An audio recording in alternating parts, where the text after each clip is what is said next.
throwing out that card, and we're good to go. Hey, Paul, can you just throw this out so I don't forget? Thank you. All right, Danny. Okay, I'd like to welcome all our loyal listeners to this, the 35th episode. 35th episode of Dinner with Dan. Oh, backside of 30. Yeah, I am Dan Garrish, your host. We are taping on Sunday, May 24th, 2026, from historic Five Oaks neighborhood in Dayton, Ohio. It's been raining a lot, and in fact, the past 7 days has set a record for the most rainfall for a week in May in Dayton of 6.6 inches of rain. Really? Whoa. Yeah. Now, there was more rain in March of 1913, Right. but for 7 days in May, which is the title of a great political thriller book, 7 Days in May, And a movie made with which I Will think was Smith written by a Daytonian, to be honest with you. Yeah, so it's set for the last 7 days has set the most rainfall for a week in May in Dayton of 6.6 inches of rain. And then it started raining again today. So at the table tonight, we have table regulars Nan Whaley, Sam Braun, Dia, Paul Duncan Robinson, and Kate Evans. My son Eddie has been excused to attend the birthday party of his lifelong friend Zach Rouget, whose parents have been guests at the table and will join us again in several weeks. Yep. This week we will discuss the 1953 Best Picture, From Here to Eternity, which is, as we know, filmed in Hawaii, based in Hawaii. So for tonight's dinner, we're keeping with the theme of the movie, so we're having Italian. And Nan has an opportunity to redeem herself with the lasagna. I'm going to make a So- great lasagna one I day. know. Tell us about the She lasagna. does have Best the ability. lasagna. It is. Tell us about the lasagna you made tonight. I did not cook tonight. All I made was a strawberry avocado salad with pecans.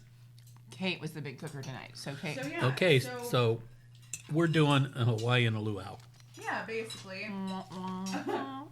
I made Kahlua pork, It's which delicious. traditionally is like the kind of where they put the pork underground and like cook it underground.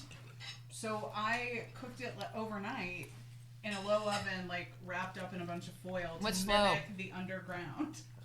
What's low oven? What's like 200? Like 275 So you started cooking this last at night. midnight, and it came out of the oven at like 7. Oh my God, girl. And so there's that. There's Wow. pineapple rice. There's halpia with some like pineapple and mango.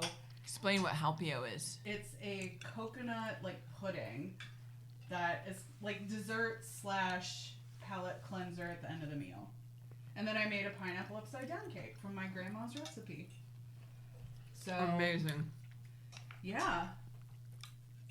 But This is all so yummy. is it yummy? Okay, good. What's, Did that turn out okay? Oh, and yeah, for Dia, I think I've got some.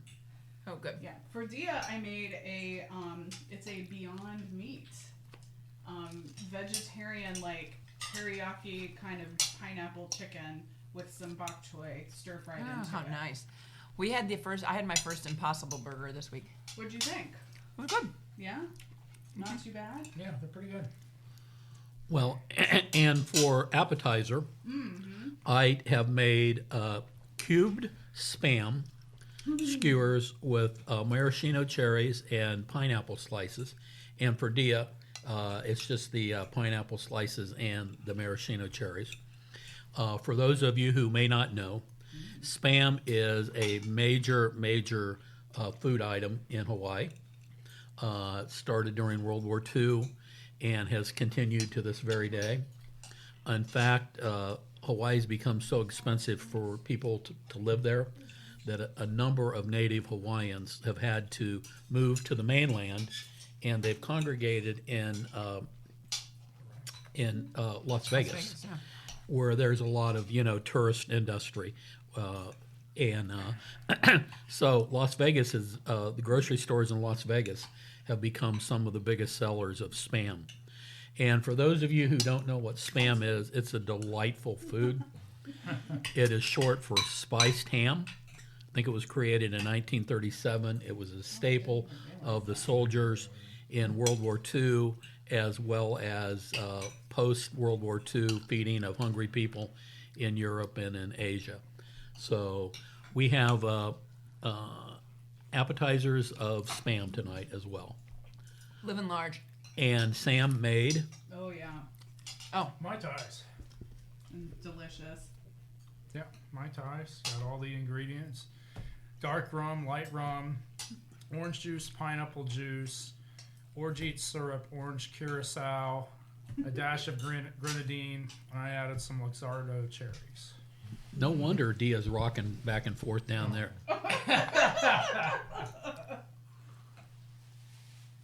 I thought the drinking age in India was 17. It's not? She is 17. Yeah, that's what the drinking age in India is 17. Yeah. So anyhow, we have a unbelievable Hawaiian meal tonight. Oh, wow, Kate. I should have tried to find my Don Ho CDs, and we could be eating 2 tiny bubbles. But that I could not do. So anyhow, let us take it around. It's been 2 weeks since we've had a podcast, and so we've got 2 weeks worth of filling in to do. So I'm going to start with Nan Whaley. Well, I think the big thing that Sam and I have done since we were gone, we did 2 things. But I'll let Dia talk about the second thing.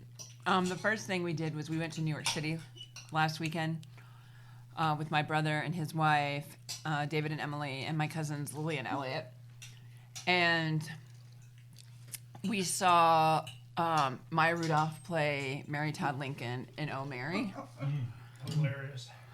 Hilarious. Amazing. Completely irreverent. Do you know the story? Do you know the story, Paul? Kate's already heard it from book club. No, I mean, I don't know the plot. I mean, I know about Mary Todd. So in this... Well, this is not going to be factual at all. Yeah. So in the show, Mary Todd Lincoln is a former cabaret singer No. who is also a drunk. And Abraham is trying That part might have been true. to manage her drunkenness, and just to manage her in general because he's gay, and he's having many affairs with Union soldiers, and he hires one. And an out-of-work actor. Yes, and he hires one out of work actor, John Wilkes Booth, because he's trying to get Mary off cabaret and into something more suitable acting. And John Wilkes Booth He's her acting coach. is her acting coach. And she's terrible. She's terrible at it, and that's hilarious. And then Mary Todd Lincoln falls in love with John Wilkes Booth, and then she goes to the saloon to realize that that's where Abraham and John Wilkes Booth are meeting, and she overhears their affair, which she says after they leave, "Gotta be honest, that's not great." And the end of the show at Ford Theater, she shoots Abraham Lincoln and John Wilkes Booth runs out. But the lines are just crazy. Like, she's like, "I'm sorry, I'm a cunt." Like, it's just like these crazy comments through the whole thing. Maya Rudolph almost breaks character one time. It was hilarious. She cracked herself up, which is funny. But she was really into it. She was so good. She was so good. So we saw that. We saw this musical named Operation Mincemeat, which is based on. True. Oh, Sam, you say what it's based on. I mean, it's a true story. I've read the book. This operation really did happen. It was a British intelligence operation to trick the Germans to think that the Allied invasion of Italy was going to go to Sardinia instead of Sicily. And so they cooked up this plot where they found a dead body, gave him all the papers, dressed him up like a soldier, dropped him off in the ocean outside of Spain where he would wash up into the Spanish shore with a briefcase that had detailed plans for an invasion of Sardinia. And it all happened this way. The briefcase made its way to Germany because Spain, which was officially neutral, was actually really they were fascist, they were pro-Germany. And the Germans, whether it was from this or other reasons, moved troops out of Sicily and into Sardinia. And it's a heck of a story. It So- happened. And somehow you made they made a And musical. they made a musical. And they made a musical, which is funny. It was a musical. Yeah, Yeah. it was a musical. It's I read the book years ago. Yeah. The book's called The Man Who Never Was. It was so good. The music was great on it. 5 people, like they looked like they were 15 people. It was amazing, amazingly done, so fun. And then we saw Bruce Springsteen at Madison Square Garden, and this tour that he's doing, this protest tour, is, well, Sam, what is it? Would you say it was? A religious experience. Yes. Sam the atheist Wow. says it's a religious experience. It was so good. The man is 76 years old. He plays for 3 hours. He does not stop. He does not breaks. stop. No breaks. The band gets a 10-minute break, but the boss keeps on going. He played. He starts the show with like this monologue about, you know, choosing justice over oppression, you know, truth over falsehood, love over war, peace over war. And as soon as he says war, he breaks into war. What is it good for? And it's like chilling, like it's such chills. And then he played Born in the USA after that. He also played Youngstown. And since he was at Madison Square Gardens, he played 41 Shots. Murder Incorporated. Murder Some things Incorporated. He doesn't play everywhere. Yeah. Yeah, so it was so good. And then he had this guy from Rage Against the Machine, Tom Farello. The guitarist. Morello, He was yeah. He was great, Morello. He's been doing a lot of shows with him. And they did the ballad. Is it the Ballad of Tom Joad or the Yeah, Ghost he of Tom played- Joad? Morello played about half the songs, but yeah, it was the Ghost of Tom Joad. I It was think. really good. And they had like a guitar off, him and Bruce. That was really amazing. That's Those awesome. guys are That was just amazing incredible with experience. Guitar. And then we ate really well. We went to a Jose Andreas on the top of the Ritz-Carlton for high tea. It was unreal. And then we shopped. Yeah. And then Sam and I, they left, and then Sam and I went to the Met, and we saw the Raphael exhibit that's there right now, which was very good. So that's like the biggest thing that's happened since we were gone when we missed last week. It Pretty was big. a great trip. Now this weekend, you caught us just back. Sam, do you have anything you want to add to the weeks?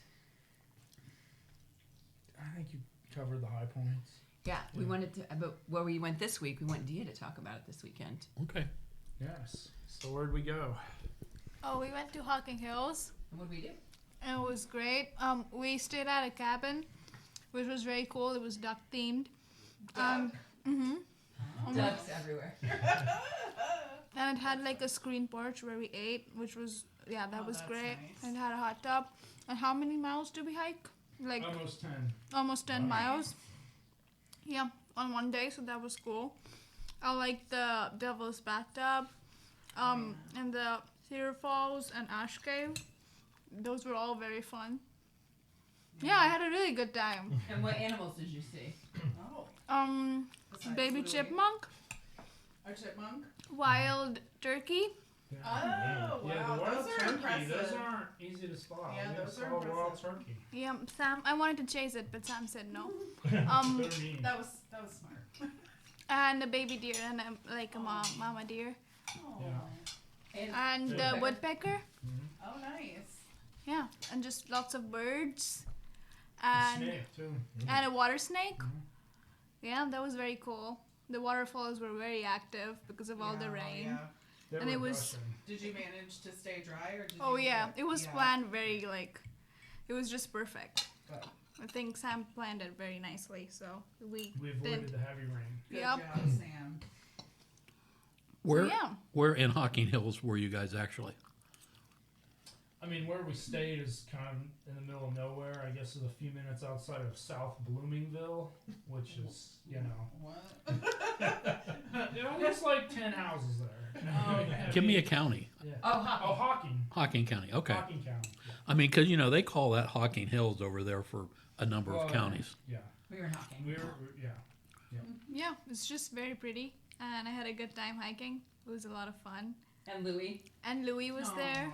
Oh, which was Louis got to great. go. He's a really good hiker. Yeah, Oh. he kept up the whole time. He loves to walk, but he was very upset because at the end of the day, he had to have a bath.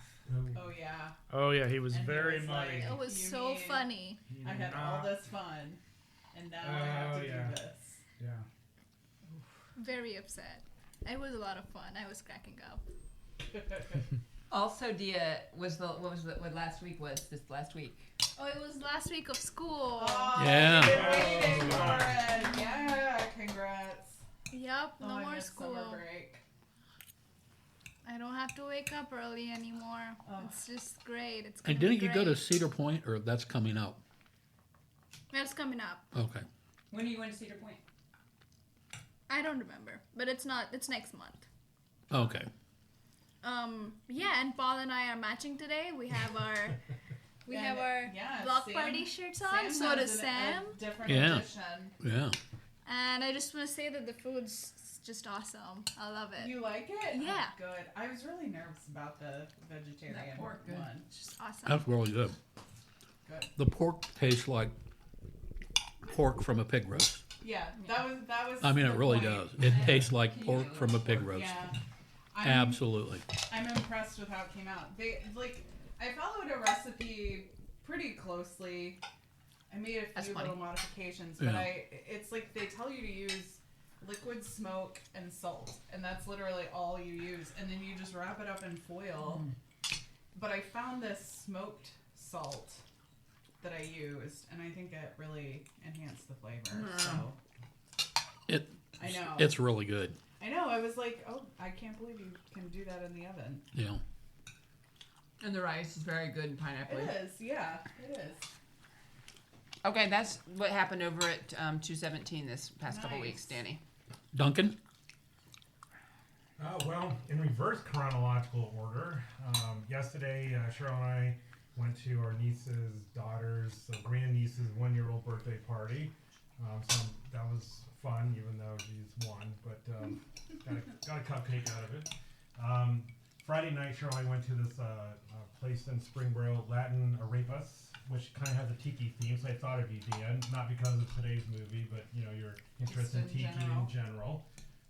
And they had a ukulele player, so she was belting out some cover tunes, so that was good. And then last weekend, I went to Trail Days in Damascus, Virginia, which you know. Southbound's coming. Yeah, Southbound yeah. Paul. Well, Southbound I met a guy. Really wants it. Yeah, I met a guy there. Trail name is Muse, and he had hiked southbound last year. And earlier this month, I read his online trail journal, and I actually met him by chance on Friday morning.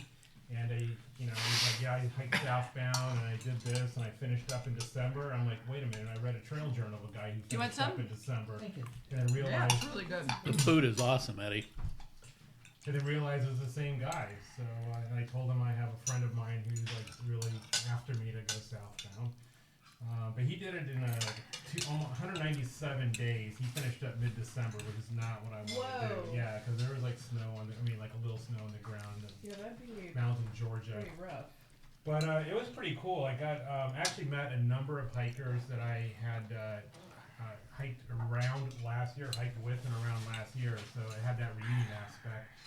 So that was pretty cool. I wouldn't say I met everybody that I reconnected with everybody, but almost most people that finished, including some people I had not seen since last May.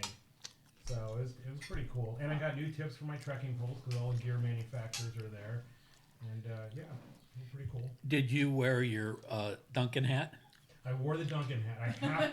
I have to wear the Duncan hat because no one is gonna remember me. In fact, I ran into a guy that I only met twice last year, and he's like, and I could not remember his name because I only met him twice in passing. He goes, "Well, I gotta be honest, I only recognize you because of your hat." I'm like, "That's fair. I have to wear the hat." And I ran into a guy who also had the same hat who had hiked in 2016. So I got a picture with him because we're the only 2 people that have that hat. That have ever hiked The same that hat? Exact same hat. Yeah. Wow. Yeah, we both agreed. From that- 10 years ago. Wow. Yeah, he was there with some other people that I knew. a guy who had hiked it. I think he did it 3 times, including last year. But I think his first time was 2016. That's how he knew this other guy. So yeah, it was like I said, like it was pretty chill. I mean, little mini reunion there, and there was a parade. And one of the traditions of the parade is that the townspeople, particularly the kids, will try to spray you with water, and you get distressingly like at point blank range with their super soakers. And then one adult woman, like she had a bucket of water. She was like looking for someone to like douse, and the weather was good, but man, I didn't want to be literally soaked. But it was good. It was a good time. So, Paul, So Dan, Southbound calling you? not yet, Dan, not yet. But I did take a picture with the Block Party T-shirt with the banner for Appalachian Day or Oh, Trail there you Day, go. so 2026. There you So go. I got that for the Block Party poster. So, just so I understand, Oh boy. you're not saying never. You're not saying never. Not saying never. You're saying no. doubtful, but you're not saying never. Correct. Yeah. Correct. Okay. Yeah. Cheryl, I'm going to talk to you about getting him out of the house again. I don't like the idea of finishing. I don't like the idea of finishing up when it's snowing or snow on the ground in Georgia. But that's whatever. Yeah. Do you want some more pork? I'm good right now. Okay. Catherine Ann? I should have thought about this while everybody else was talking more. I think it was pretty run of the mill for me. Lots of work. It's been very busy at work lately, and so just lots of work, lots of later nights. I walked in a parade, which is also somewhat work related, last week. Which Where was parade? the parade? The Oakwood one. And, you know, Dan talked about how much it's been raining here, and it rained during that parade a week ago. So, Does it go down Far Hills? no, they're really smart about it. They go on Schroyer? Schaefer. Oh, Schaefer, yeah. So it's parallel to Far Hills, and Yeah, they don't Schaefer have to close Boulevard, down yeah. the main road, which Yeah. is, I think Yeah, that's makes a really sense. good idea. So, did that, did a little bit of shopping yesterday. Finally got my yard mowed. I think Sam and Marty were starting to worry about me on my yard. Let us discuss the reverse Green Gables house next door Yes. to Marty's. That is big news on the block this week. We watched the formerly vacant house that's been fixed up next door to Marty getting a total makeover. It's the reverse of It is Sam the- and it is Sam the and I's reverse. house. The whole house is dark green and it has white Yeah. trim. It looks great. Oh, it looks so much Yeah. better. It was a real wreck. And my understanding is that it is going to market soon to be sold, not a rental. Interesting. Oh, okay. So- That's great. You know, those of you listeners who listen to our podcast and And think, wouldn't it be cool to live with these people? There's a house. There's going to be a house soon. You could be living next door to Marty Garris, across from Nan and Sam and Kate. You too could be part of our cult. What'd you think of it, Eddie? What'd you think of the food? It was good. I gotta get ready. Gotta He, go right. see wow, Zach. he ate really fast. So I think you liked it. Gotta go hang out with Zachy Poo. have fun. Yeah, that's So, the yeah. big news, I think, on the blog. Yeah, I think Oh, that's there's a great lot of news on the news. block. You know, because there were squatters in that house. Oh, it Oh, had yeah. a really bad period of Yeah. time there where I think we were all And ready to go. Like they were light it on dumping fire. trash in the garage. And oh, yeah. Yeah, So it was great. bad. Yay. Congrats, Marty and Julie. Nice That's thing. Really, yeah. Oh, yeah, absolutely. What'd you do, Danny? Well, you know, when you get old, you can't remember things.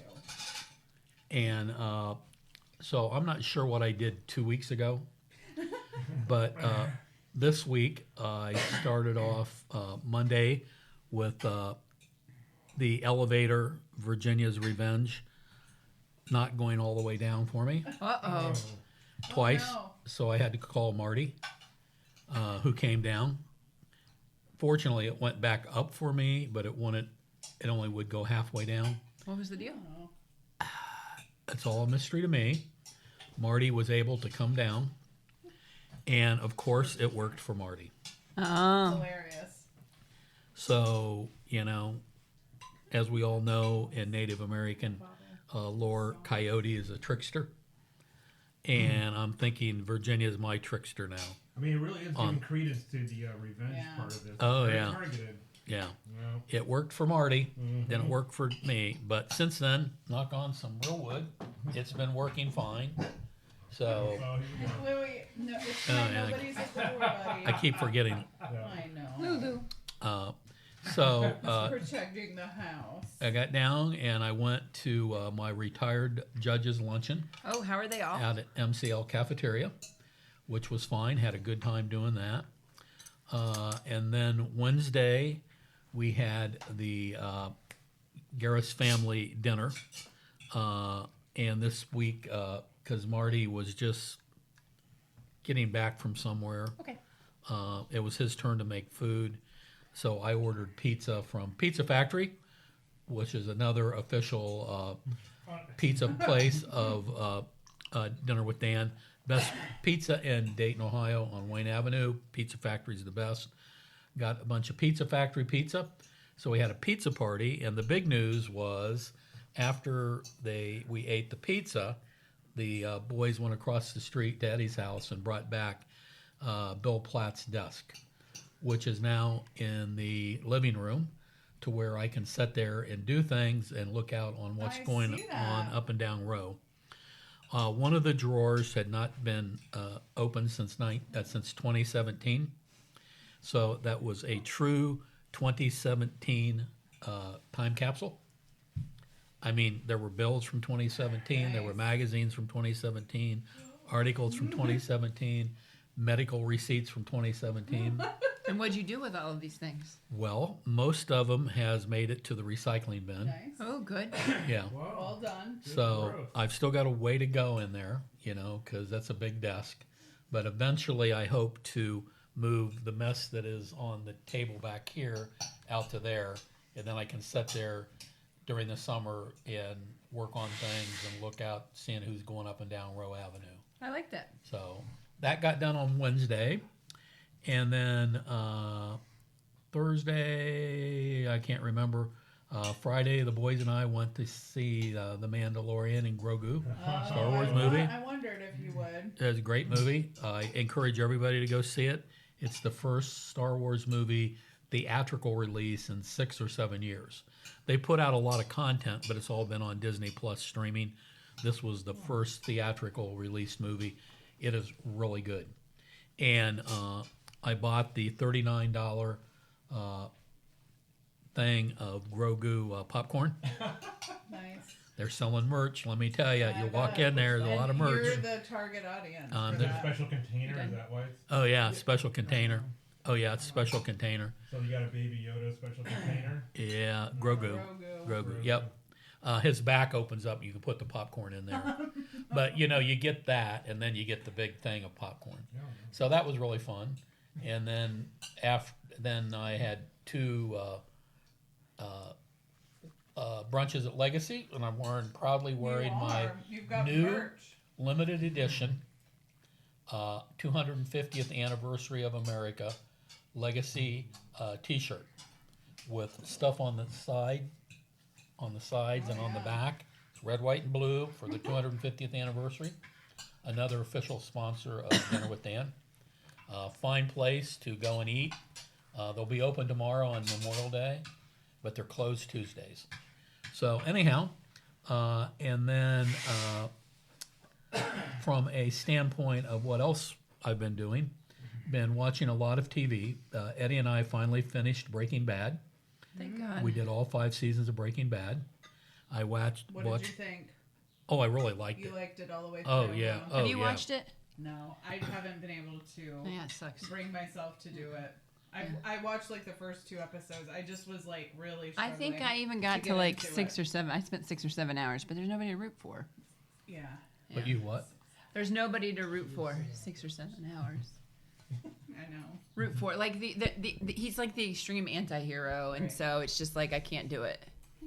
It's like Schitt's Creek for me. My mother loves Schitt's Creek, and I'm like, I do too. who do you root for? Well, I was rooting for Jesse Pinkman, You yeah.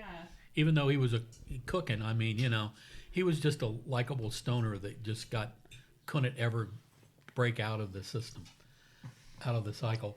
But anyhow, Eddie and I finished watching that. Good for you. We're in season 5 of Parks and Rec. Okay. Parks So, and Rec is good. yes, lots of people to root for. I finished watching. I watched the last episode, I believe, maybe of all time, of Call the Midwife. Ah. Although they're Was it talking good? about doing a movie. Oh, I they texted you that. Yeah, they just can't let it go. Yeah, I texted I'll you that. keep an eye Maybe out I'll for start those. that one because it's like 20 years, isn't it? Oh my god, it's insane. There are lots of seasons. The movie would be Or period closed. I think it's like Oh, yeah. 15, It starts out in the 50s Yeah. and ends in like 1970. 72. Yeah. Yeah. The movie would be a prequel. It would be set during World War II. Oh, Even see, that would better. be really good. Yeah. Because You would see do, them as young.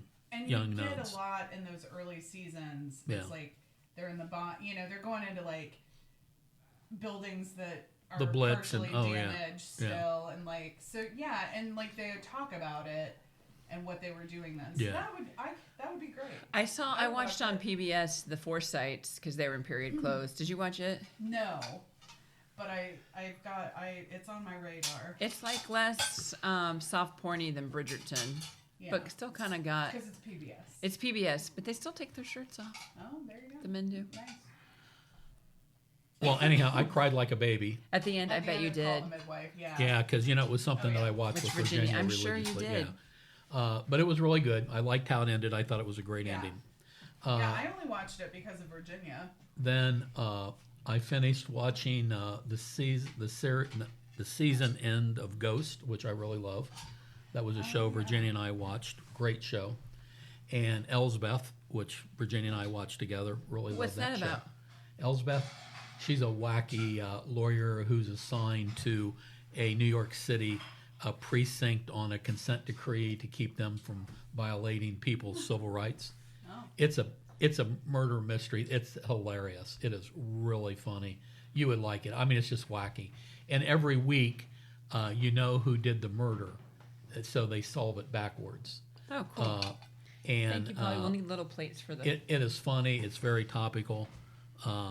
And each week, it's a new celebrity murderer. Which? Nathan Lane's been a murderer. Where's on it streaming? Huh? It's on CBS. Oh, okay. Also, the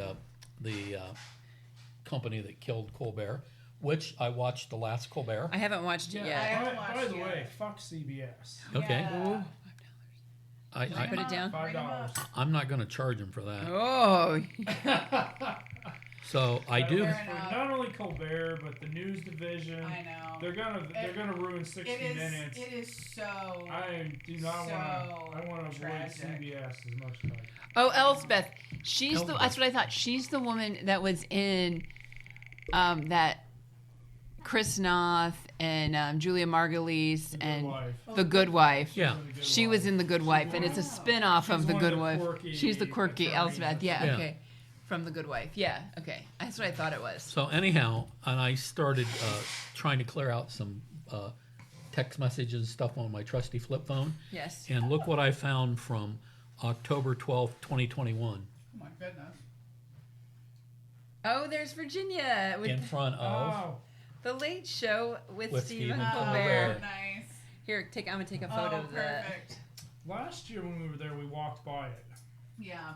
We walked by Yeah. it. We walked Did by we it walk by today. it Yeah, this- last this week. year? Yeah. I don't remember. It was right by where NYU was graduating. No. And so now the two new ones that I'm watching that'll get me through the summer is I love Deadliest Catch, Oh. one of the best reality shows ever. You do love that show. Oh, the show's great. The show is great. I don't watch reality. That's, Do you like crab? Watch Deadliest Catch, do you and like crab? you will realize why crab costs so much money. It remains the deadliest job in America. It's a great Is it really? Is that Oh, yeah. statistically per person. Oh yeah, And Those it ships is go down, they delicious. fall over and die of hypothermia. Is But, it you know- just because there's always bad weather up there. Do they have Oh to yeah, go they're in out the and, Bering Sea, and it gets so much ice on the boats. They're out there with sledgehammers knocking the ice off so the boat don't tip over and sink. And Coast Guard can only get you so many places. Yeah. And they bring these pots up, and they're doing king crab now. Yeah. For each one of these pots is worth like $50 to $75 to $100,000 It's unbelievable. full of crab. Yeah, I love it. And then the other thing Eddie and I are catching up on is Gen V, which is the college version of The Boys, which is this unbelievable sci-fi show. Hey, Eddie, what's The Boys on? That's on Amazon. On Amazon. I hate Bezos, but I'm glad that he paid for The Boys. It's The Boys last season, but Gen V, you got to watch in between Gen V to watch it. It's unbelievable. It's satire on satire on satire. It's very contemporary. There's no way that certain people in this country would like this show. But anyhow, so that's what we're watching. But talk about Colbert, though. I want to hear about it. Colbert's last show. What was it like? Well, I don't want to ruin it for you. No, but talk about it. I'm going to watch it anyway. You have it taped? Yeah. Oh, we can find it online. I've got the last 2 Well, weeks. tell me what it was like. Talk about it. Well, it was the whole week was awesome. Yeah. He did the, he has that Colbert questionnaire. Yeah. And so he had a big list of celebrities that would come in and ask him one question from the Colbert questionnaire. And that was just hysterical. And they condensed it to like maybe 20 minutes of the show. But then he came on the next day and said, well, it actually went 58 minutes. And I mean, it was like Aubrey Plaza, Jeff Daniels. Oh, cool. Every kind of All movie sorts star of- you can think of, yeah. And then the last episode, everybody was wondering who his last guest was. Because he gonna was be. saying it was going to be the Pope. Yeah, well, they had a thing with the Pope who wouldn't come out of the green room because Colbert had not got him Chicago hot dogs.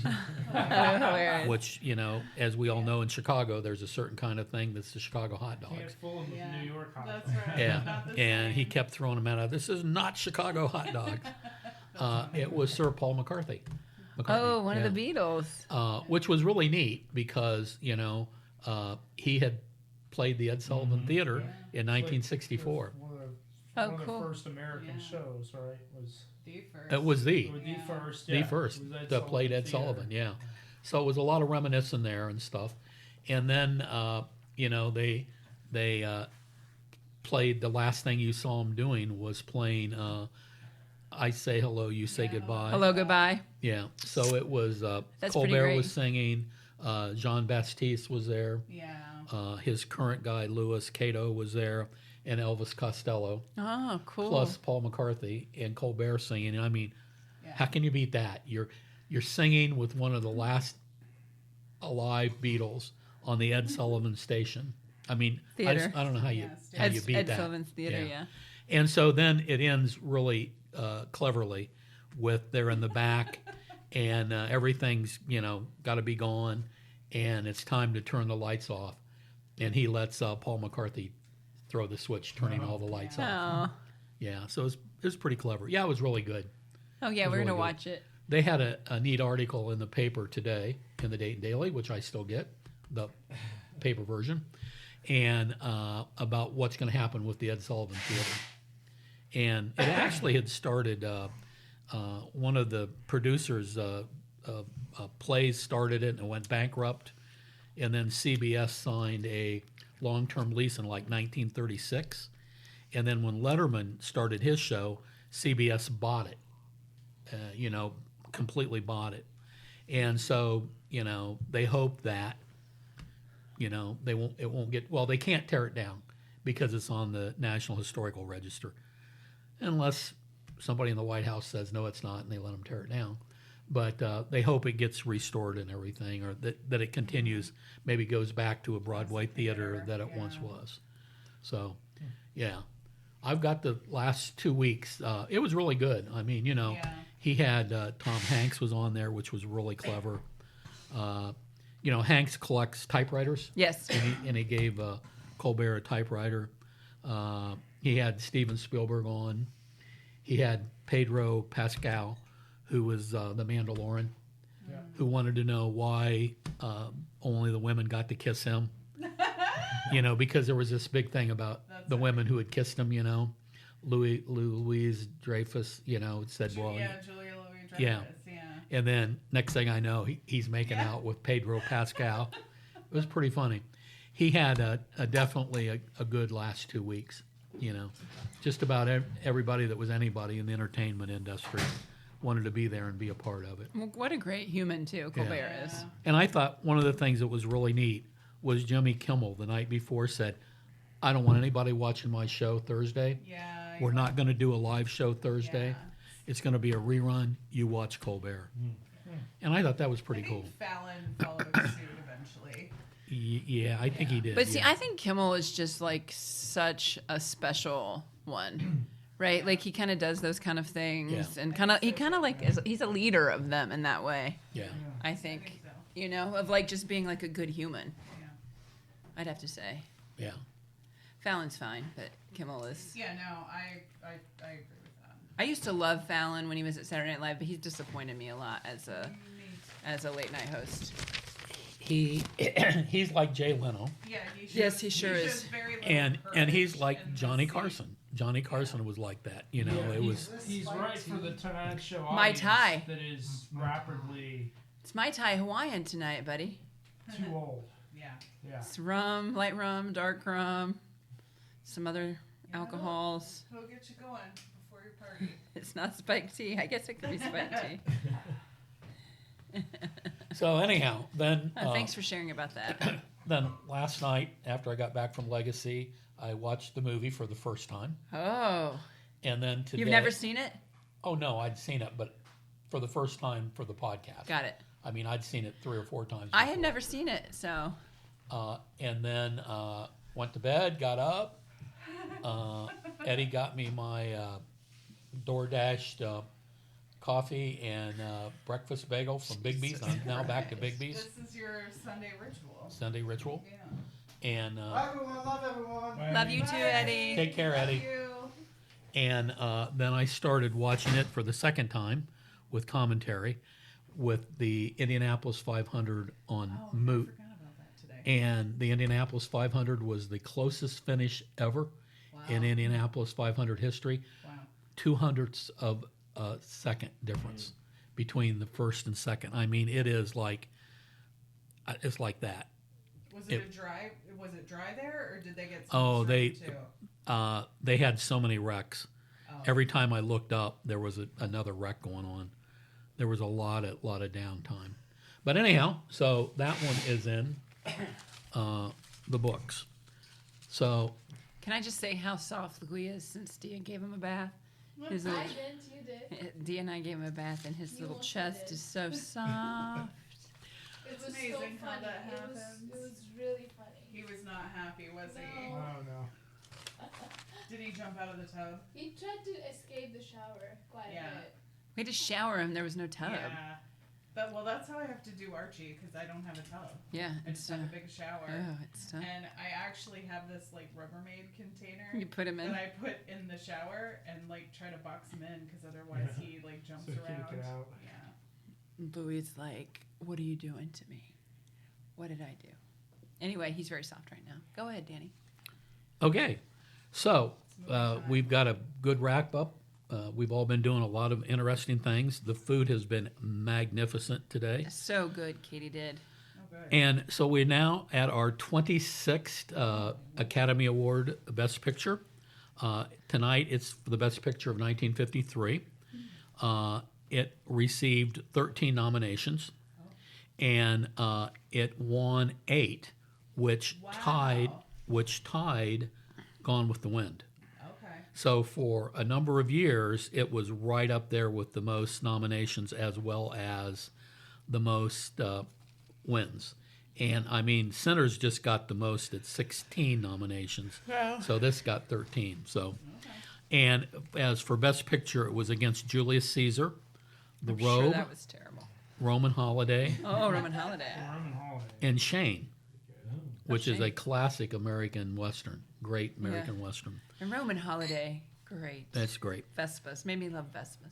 That's because they ride a Vespa, which is something you always wanted, but your husband Sam wouldn't let you to have it. Correct. So I bought you a little tin Vespa that you can And wind up, yes. wind so up and nice it of goes you. around the house. Thank you, Dan. Okay, so I'll keep on rolling on this. It won Best Picture, Best Director for Fred Zinnemann, Best Supporting Actor for Frank Sinatra, Best Supporting Actress for Donna Reed, Best Screenplay for Daniel Teradash, Cinematography, Black and White, Sound Recording, and Film Editing. It was based on an 800-page novel by James Jones. And the one good thing about my DVD of this, not only did it have the theatrical version, but it also then had commentary. So I, like Gone with the Wind and like some of these others, I watched it twice with commentary. And that the commentary was by the son of the director, who was 13 years old when the movie was made, and one of the bit actors that was in it. So that was very interesting. And they also had on it the first trailer that went out for the theaters, and I thought it was very clever. From the most controversial novel of our time, here is one of those rare motion pictures that can be truly called great, to be seen and remembered, not for a day, a month, or a year, but for all eternity. And then it comes up from here to eternity, which I thought was really, really clever. Anyhow, I am going to read the cover, and then we will start discussing. Okay, this is on the back of my DVD. It is, in this landmark film, passion and tragedy collide on a military base as a fateful day in December 1941 draws near. Private Pewitt, Montgomery Clift, is a soldier and former boxer being manipulated by his superior and peers. His friend Maggio, Frank Sinatra, tries to help him but has his own troubles. Sergeant Warden, Burt Lancaster, and Carol Holmes, Deborah Kerr, tread on dangerous ground as lovers in an illicit affair. Each of their lives will be changed when their stories culminate in the Japanese attack on Pearl Harbor. Winner of 8 Academy Awards, including Best Picture, Best Director, Best Supporting Actor and Actresses for Sinatra and Donna Reed, and for Sinatra in a career-defining role, and for Donna Reed as a not-so-wholesome club hostess. So with that, we can go Nan first or Kate first? Kate. Oh, you know Kate. Go for it. I had never seen this. I had only seen the iconic picture of the makeout in the ocean, which is very difficult to do. I mean, you get very, Yes, it is not. very sandy. It's not super comfortable to make out like that in the ocean like that. You speaking from experience? I won't say. Does sand get everywhere? Nan and Sand gets everywhere. It's just really messy, and it kind of reminds me of like when Harry Met Sally. She's like, the thing is, we never had sex on the kitchen floor. And he said, in the kitchen floor, yeah, it's a hard ceramic tile, really cold. You know, that shooting of Weird Eternity's ocean scene reminds me of when Harry Met Sally's. The thing is, we don't have sex. Because it's completely ridiculous. Okay, all that to say, Burt Lancaster, very fine. So fine. Very good. Oh, God, his chest, so nice. Very Okay. good looking. I thought Frank Sinatra stole every scene in this movie that he was in. He was excellent. He did that thing where he doesn't use contractions, which I really like. Would not, could not, should not. Which then reminded me of Guys and Dolls, which he's also in. But I thought he was excellent. I thought he did just a great job. He died great on screen. He just was so good. Yeah. I thought everybody acted really well in this movie. I didn't really care for this movie, though. So my challenge with the movie was the misogyny. Yeah. I know you're shocked to hear that from the seat. The fact that Deborah Kerr is a washed-up woman because she can't procreate, I find offensive. As someone who has chosen not to have children, it doesn't land well. And like they just kind of use the women as like these like afterthoughts. And I thought it was interesting as they were like coming at the end of the movie, like as it ends with the two women on the boat, and it's still just about their connection to the men. You know, even in death. And so I didn't care for that. I know that was the period of 1953. I think that's why we're still screwed up today, is the baggage we carry from like that period particularly. And I think I saw it in this movie. I really liked the parts of the movie around how it was like right before Pearl Harbor. You know it's coming in the morning. You know it's happening. Yeah. I liked how they did that. I thought it was acted excellently, but I couldn't really get over just the blatant misogyny of the show. So, also the guy's name's Robert E. Lee Pruitt. I mean, give me a fucking break. It's ridiculous. Okay. There you go. Yeah, so I enjoyed it. It entertained me. It was really well acted. There's some lines I really liked in it. Oh yeah, there are good lines. Did you write them down? A few of them. My favorite was early on. He'd strangle on his own spit if I didn't swallow for it. So good. Yeah. So that's the sergeant who is always like doing the captain's work for him, and he just signs everything. Yeah. So I enjoyed that. I enjoyed how the Japanese fighters are flying over and they say, "Oh, don't those look beautiful in the morning?" Not realizing that that's the beginning of the Japanese attack on Pearl Harbor. I thought it was really about power dynamics. I thought that was really like the recurring theme, like who has power and how it interacts. Spoiler alert, the women are at the bottom. Yeah, the women are definitely just like afterthoughts. Yeah. They're like, what can you do for me, right? But it's like... Yeah, it didn't spoil the movie for me, but yeah, it was definitely there. That Robert E. Lee name, that almost spoiled it for me. I didn't like that very much. Dia? I thought it was okay. I mean, it's definitely not wouldn't call it like one of the better movies we've seen. The ending was kind of bleak. The way the main character just like went out and got shot again and again and just like gave up on his life like that after all of that. Didn't really enjoy that. After he fought so hard for his like values, yeah, it was just and just the way women were treated definitely threw me off, and that's like gonna be the reason that makes this movie not as enjoyable. It was I liked the way it was shot. It was acted pretty nicely, and the way they went like back and forth with their lives, and their lives sort of like in the end they connect to each other when the women talk. That's when the surgeon's life and the other person's life sort of like come together. But yeah, I thought it was okay. It's not, I would have enjoyed like a little bit more history, maybe, as someone who doesn't know a whole lot about Pearl Harbor, like going into it with almost no knowledge about it made it like slightly harder for me to understand all the references. So yeah, I would say that. Dan, thank you for mentioning that the book was 800 pages, because that explains to me why I thought the plot lines were compressed. I didn't particularly like the plots because they didn't seem very well developed. There's multiple plots going on, but if you have an 800-page novel, you have an opportunity to like see them, more developed. I thought the acting was good. I mean, Frank Sinatra, I could see why he won Best Supporting Actor. I know Ernest Borgnine's character wasn't likable, and he had a narrow role, but I thought he did it really well. Yeah, so he did. good. The handful of lines that he had, I thought he just delivered them nicely.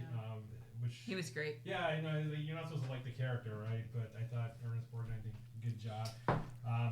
I honestly was not positive that it was set immediately before Pearl Harbor, because Japan invaded China in 1937. Yes. And so this could have been any time from like 1937 to 1941. The only reason why the bombing of Pearl Harbor occurred was so that the main character, Pruitt, could be shot later on. I mean, that's the only reason why, because nothing else about the plot line required... There's no other tie-in. It's like peacetime army, right? Yeah, it really is peacetime It army. looks very peacetime. That's why I wasn't sure exactly when it was Well, they do have that calendar Right. that sits there that says December 6th. Right. Like, and he's right next to it. And I was didn't see like, the calendar. Yeah. There was a newspaper headline that like Japs like impress it. You know, he's like, taking a phone call, like, and there's the And the calendar. I didn't see the calendar. Looming. Yeah. Yeah. But and then when the captain like he has to resign like that. Really, they conducted a 7-month investigation because someone's being abused, which we as viewers believe. But would the army really have like taken it that seriously?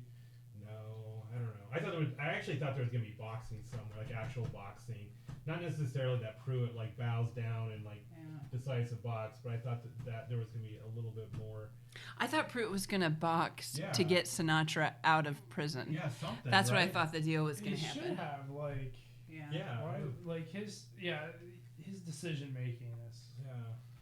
So anyway, I liked the acting. I wanted to like the movie, but honestly, I thought the plot there was too many plot lines and they were kind of not well developed. And do you agree with me about the ocean and the sand? These are the important questions. Yeah, actually, I had no idea that scene was only 30 minutes into the movie. I thought because it's the iconic scene, like we've all seen pictures of it. It's the first time I saw the movie, but I've certainly seen that scene, and I honestly thought it was like maybe at the end or That's what's important here. This movie misleads us into thinking we can make out as the waves crash on us. That is just wrong. It's really hard, people. You get salt in your eyes. So Doesn't work. Not good marketing for Hawaii, but it wasn't a high tourist destination then either. So That's true. Is it my turn? I agree with most of what everybody has said, particularly Sam, the power dynamics. Like, it definitely sets that up from the very beginning, right? Like, Pruitt shows up, and people already know him, and he's like, he like clearly is known to be someone who is very stubborn, and like he shows that throughout the whole movie. And like, I think it's like he feels like he is taking this stand for himself, but like you said, it's like he could have made some easier choices that would have helped, like, not just him but like other people around him. And like it's like his character, you think it's like admirable in the beginning, but then you're like, no, he's making bad decisions. Like, he's making bad choices. He's making bad choices. And all the characters without power who have opportunities to when they have leverage to flip the scales, they don't use it. They don't do it. Except the women. Do they? They try hard. The women try do. hard. Get a commission. Don't leave. Like, they give They are sound trying to advice. give It is sound advice. That's And true. they have no agency, and they tell these dummies what not to, and they go, oh no, I'm going to do the I opposite. know That's better fair. than Yeah, you. that's That fair. is true. That is very true. Oh. But Well, that's, maybe it's more pro women than you think. No, the women are the because- smart ones. Of course they are, we with see no that. agency. We see that now, but like nobody took their advice. Yeah. But the other part of it too, like speaking of the women, it's the two main female characters are, one is a prostitute, and one is basically has a reputation as a prostitute without sleeping around and like She makes her husband a cuckold. right, and like it is. Whoa, he's doing his well, own thing. Yeah, that's just But it is that just interesting makes it that even. it's like the two women characters, and I'm curious about what the book would be. What the book, like, does it flesh those characters out more? Are there more women in the book? Like, with a story that long, you've certainly cut people out of it, characters out of it, and you do kind of wonder, like, what that tone is. But, it was, when was the book written, Dan? When was the book written, Dan? You don't know. Okay. 51 or 52. Okay, so it's like, it's unlikely that it was. Oh, so it's pretty early, like just a year or two later. Okay, so so they did that a lot back then. It's yeah. like fast move on the book. But like overall, I mean, I agree. I mean, I think the acting is really good. I think all the leads and the I mean, the to main be characters to act like you're really enjoying making out in the sand, with and the salt. sand going everywhere. It's hard to do. But it is. I mean, I think it's well acted for what it is. but the material, yeah, a little bit. It's really melodramatic. It's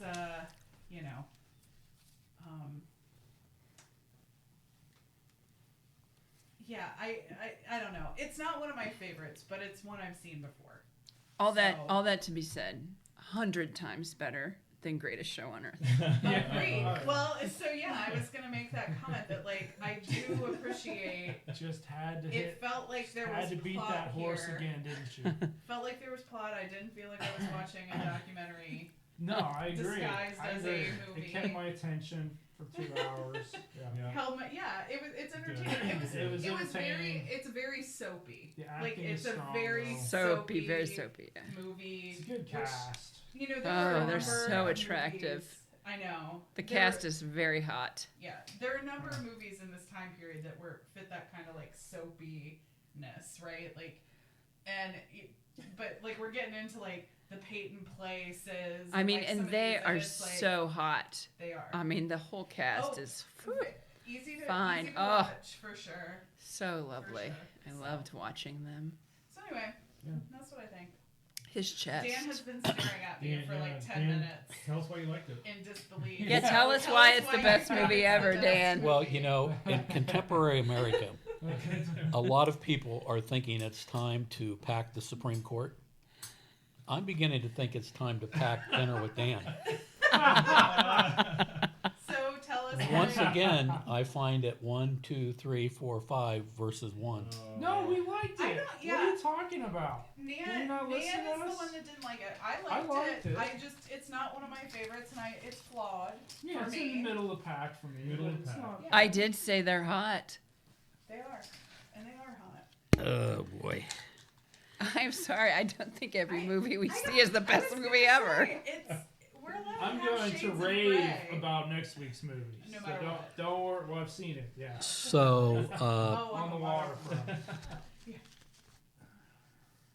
other actors that were in this movie that went on to have good careers. We already mentioned Ernest Borgnine, So good. who in 2 years Yeah, gets we're the gonna Best see Academy Award In 2 for years, Best he's the Actor and lead Best in our Picture Best Picture. in What's Marty. that? And Marty? Marty. Okay. Also, Claude Atkins, who plays one of the sergeants. He went on to a illustrious TV career. Jack Warden, also, who went on to a big TV career. And I'm pretty sure Superman was on it, George He Reeves. was. Yeah, he was. I'm pretty I sure. think he was the one that pulled over the sergeant in the beginning to talk Yeah. about the captain's wife, Yeah, right? yep. Yeah. That's George Reeves, who was the original TV Superman. He was a good character. Huh? He was a good Yeah. character. Oh, yeah, yeah. Okay, children. Yeah. Here is table mates. Excuse me, I didn't mean children. Table mates. Potato, Danny. The director was Fred Zinnerman, who also the year before had been nominated for Best Director for High Noon. Oh yeah, nice. And the commentary I heard when I watched the movie for the second time, which sometimes I think ye of little faith and belief in these movies should come down and watch the movie the second time with me to get a wider understanding of the movie. It was an actor that was also in the movie named Al Sargent. So the commentary is by the son of Fred Zinnerman, Tim, and a guy who had a bit role. He's the guy who's picking weeds before the fight, and then he's also the guy who gets killed screaming, "The Japs are bombing us! The Japs are bombing us!" So the movie was actually filmed in Hollywood, and back then Hollywood was run by Cohen. Well, Columbia was run by Cohen, and this was a very controversial book. Oh, was it? Hollywood did not want to buy it because of all the controversy that surrounded it. It was pretty much anti-army, and it dealt with illicit affairs and adultery. And everybody thought it was going to be too hot to be a movie. So Cohen took a writer on it. He got Zinnerman to agree to do it. They had a fight right off the bat on who was going to play Pruitt. He wanted Aldo Ray, and the director said, it is going to be Montgomery Clift or I'm going to leave. And Cohen had all the reasons why it couldn't be Montgomery Clift. He didn't look like a boxer, this and that, but he was also gay. Montgomery Clift was? Oh, yeah. Oh, I didn't know that. Well, there you go. So the director said, well, I'm not directing it, and then Cohen caved. Interestingly enough, there's always a problem between authors of a book or a play and how it gets chopped up into a movie. The director's son, Tim, has a letter from the author of the book to his father thanking him for keeping the majority of the book in there. They filmed it over 40 days in Hawaii, and the only way they could get it done was with tremendous cooperation from the United States Army, which did not have a good feeling about this movie. Interesting. Because the book was pretty anti-Army. And so they were insisting on a lot of different changes, that you couldn't do this, you couldn't do that. In the book, the captain is not retired. He's promoted. He's not retired. He is promoted. And the Army said, no way. You got to figure out a different way to deal with him rather than him being promoted. And then there were a couple other ones. One, they didn't want any scenes of Borgnine beating up Frank Sinatra. So it was just, you got the feeling what was happening. So it was interesting that not only did they have to deal with the Army censorship, they also had to deal with the Hollywood censorship. I think by then it was called the Breen Committee, and they did not want this love on the beach. That was considered scandalous. They did not want it. They fought to keep it out. They insisted that her swimming suit have a skirt. That was one of the things that the censorship committee insisted on, that she wear a skirt, and it could only be filmed from certain angles, and they were very upset about the rushing water. But the Hawaiian Tourism Board probably was all in favor, yeah? They didn't get a vote, I know. They didn't get a vote in it. So that's some of the things that completely ridiculous. that these people went through doing this. Because you said they were filming on location at Schofield Barracks. In Hawaii, yeah. Yeah, okay. And they needed the Army's cooperation. And then, they actually, for a while in the Hollywood newspapers and stuff like that, they were referring to Columbia buying this book as Cohen's Folly, that it would never be turned into a movie. So anyhow, they got that done. I told you about the guy that's in there. They shot it in 40 days. Oh, another interesting thing for the Godfather. Oh, yes, I here. wanted to talk about that. Good. They assure you that Frank Sinatra did not cut any horse head off to get this role in the movie. That at that time he was actually married to Ava Gardner, and she was in Africa filming a movie, and he was with her, and his career had fallen apart. Yeah. Totally fallen apart. And they wanted, there's some thought about Ava was like, get him out of here, give him a job, because their marriage was falling apart. Cohen didn't want it, but he eventually agreed to it. He eventually agreed to it. Yeah. Say what? Cohen didn't want it, but he eventually agreed to it. He couldn't refuse. Maybe it wasn't a horse head. Well, he made Sinatra was in Africa with Ava Gardner, and he made Sinatra pay for his own flight back to Hollywood for the screen test. Yep. So anyhow, It is exactly the plot line. Yeah. Of From the Godfather. Yeah. Okay, and in the book, it wasn't a social club, it was a prostitution house, clearly. Yeah, you pick up on that. We all figured that out in about 10 seconds. Well, the censorship board insisted that it be a social club. I'm sure they did. We know. And one of the Everybody knew what it Dude was. paying social club. Everybody knew what it was.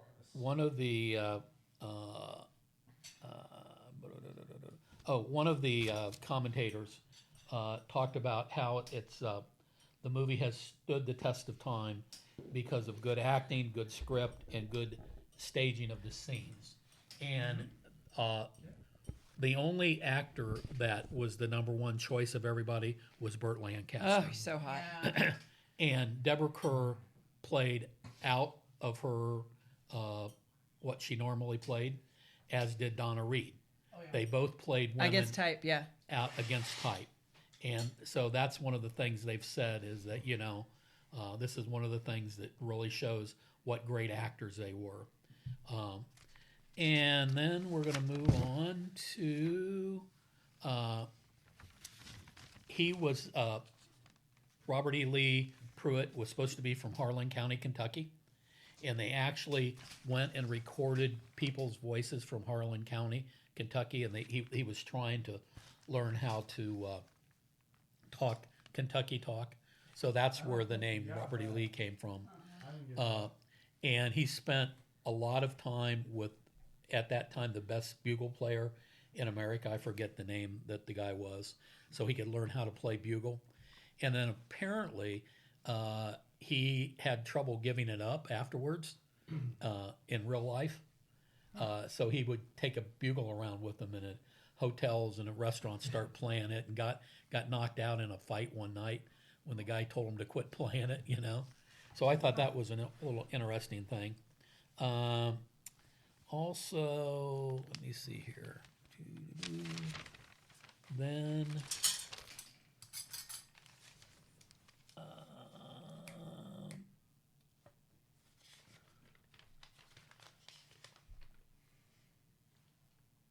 okay, so I thought, Okay. I'm not a woman, as we all know. What? So I come at things differently.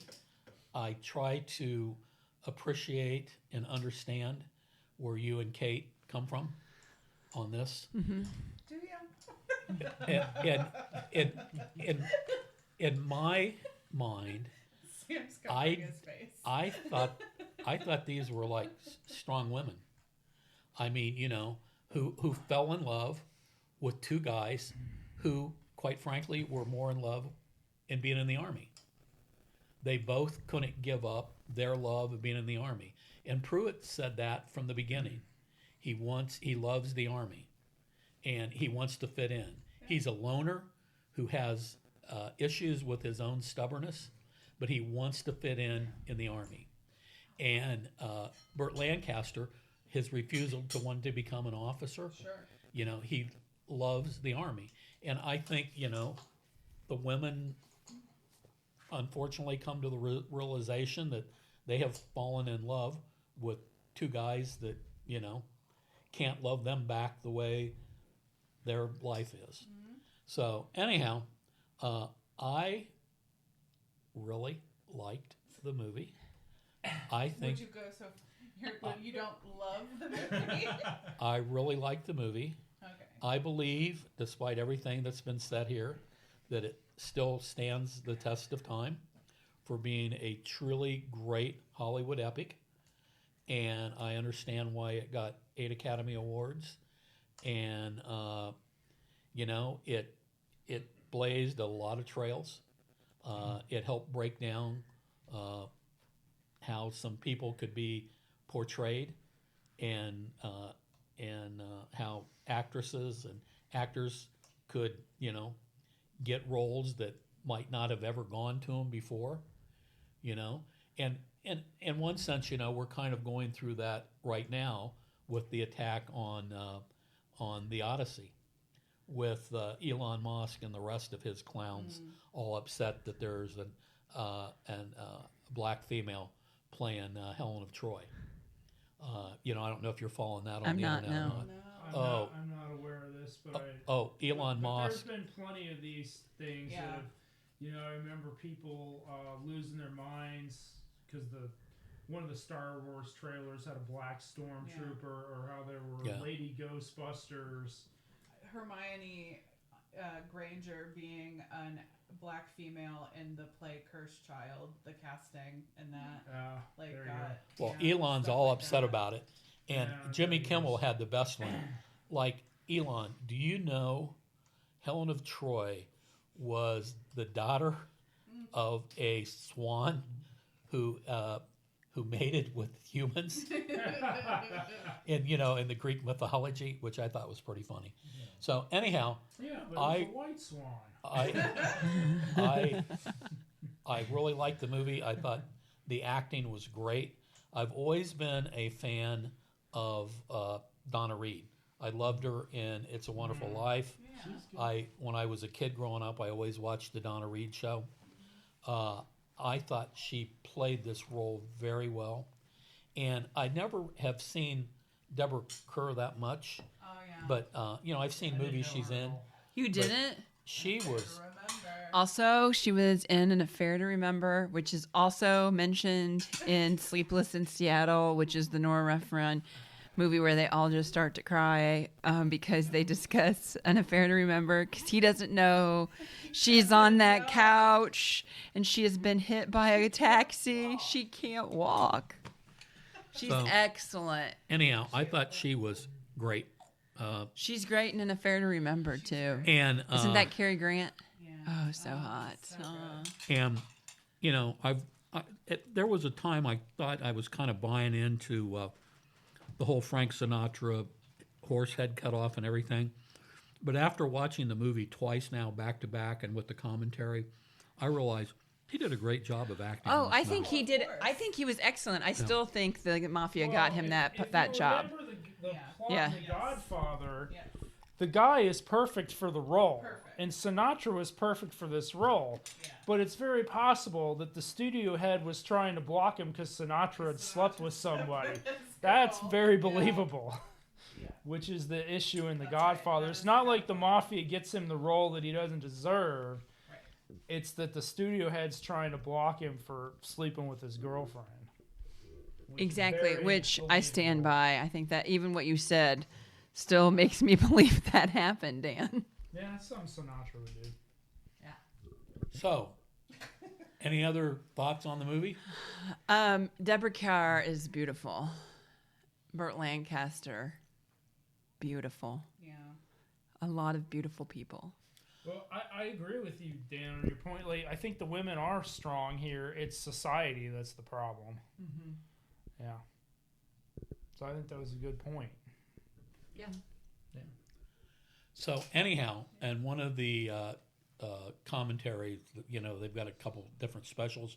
One of them is home movies, and the clips are scenes from the movie that were actually filmed in color. With somebody from the family had a color thing, and it's really interesting looking at the color thing. And this was also a controversial thing on this movie, that it was filmed in black and white. Sure. Because color was all the thing. Yeah. And Columbia thought they could make $2 to $3 million more if they color. Had filmed it in color. But the director insisted on being black and white, that it would be more believable. And interestingly, that year also was Stalag 13 was up for the running, and that was also filmed in black and white. So two of the pictures that got the most awards that year were filmed in black and white. Did you read? But you didn't read the liner today. Yeah, I did. Yes, he did. You did. Oh, I missed it. Okay. Sorry. You miss a lot of things I say, Nan. I try to. You know, I try to listen. I'm looking through the list of movies that are coming up, and I don't know if there's another Best Picture winner with Burt Lancaster in it. Not that I might be know of, yeah. The only time we see Burt Lancaster. Kate mentioned that he was yeah. Dr. Graham in Field of Dreams. Moonlight I didn't know Graham. that. He's the old man at the end in Field of Dreams. Yeah, who can't go back. So to great. Can't go back. Moonlight Graham. Yeah, that's so great that he was in Field of Dreams too. Which was nominated. So he he was in a number of movies that were nominated for Best Picture, but this might be the only time we see him. It might be the only one that was a winner. Yeah, so good looking. I know. Mm-hmm. There's another really bizarre Burt Lancaster movie called The Swimmer. The Swimmer. I knew when you said bizarre, I knew you were going to say that. Have you ever seen that? No. It is mind-boggling. That You movie. see his naked butt. Yeah, you do. It makes no sense. And he was still ripped when he was 50 years old making that movie. I think I've seen that movie one time. Maybe not all the way through even. It's so Joan bizarre. Collins is in that. Yeah, it is so out there. Yeah. He goes from pool to pool. He swims in people's pools. It's on his way home. On his way home. It's so Oh, that's strange. amazing. It is. It's so strange. It's weird. It must be weird if Garrus is saying it's weird. So what are we watching next week? On the waterfront. One of the all-time greats. I could have been a So contender. we're supposed to have Tom and Kate Archdeacon here. Exciting. And I will text Kate and remind her to remind Tom And an extra mic. to watch the movie. So that's what we'll be doing next week. So I guess in conclusion, once again it's 5-1. That's not true. I've got broad shoulders. I can handle this. I think don't. you're It's getting a exaggerating. martyrdom complex now. I think you're exaggerating. Sam, you're just trying to get me to be a judge again, and I'm not going to do it. I gave up being a judge, and you can't force me to do it. I won't box for you, Sam.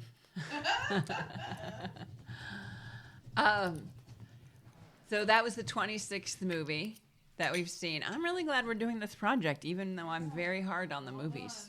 And it's the scene. I think it's part of my job to be hard on the movies, since Dan likes every single thing we ever watch. Must have a little counterbalance. So yeah, I scratched off the poster, and it is the scene in the waves. The unrealistic that scene. scene- Right. That scene is in the trailer, the theatrical There you trailer. go.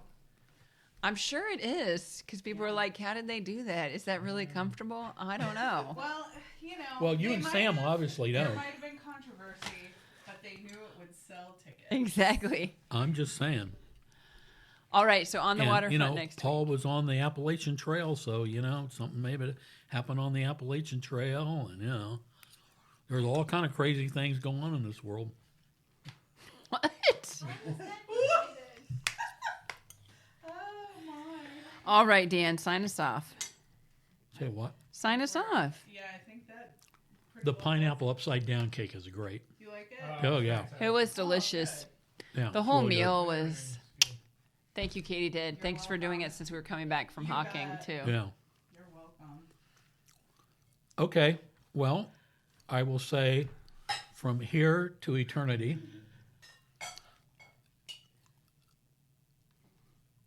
was an interesting movie. And it's now time for us to bid adieu to our dear listeners. I do have a call in to our good friend Bill LaHecca in Albany Nice. about doing a website for Dinner with Dan people. So I hope we can get that done, because I think that would be awesome to have a website. Then we can start monetizing and selling merch. Merch.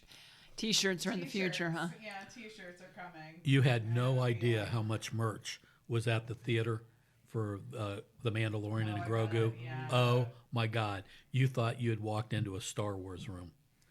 And we saw it in an IMAX Oh yeah. on, with it on either side. Yeah. Not Cinerama. I mean, Cinerama was curved and, Sure.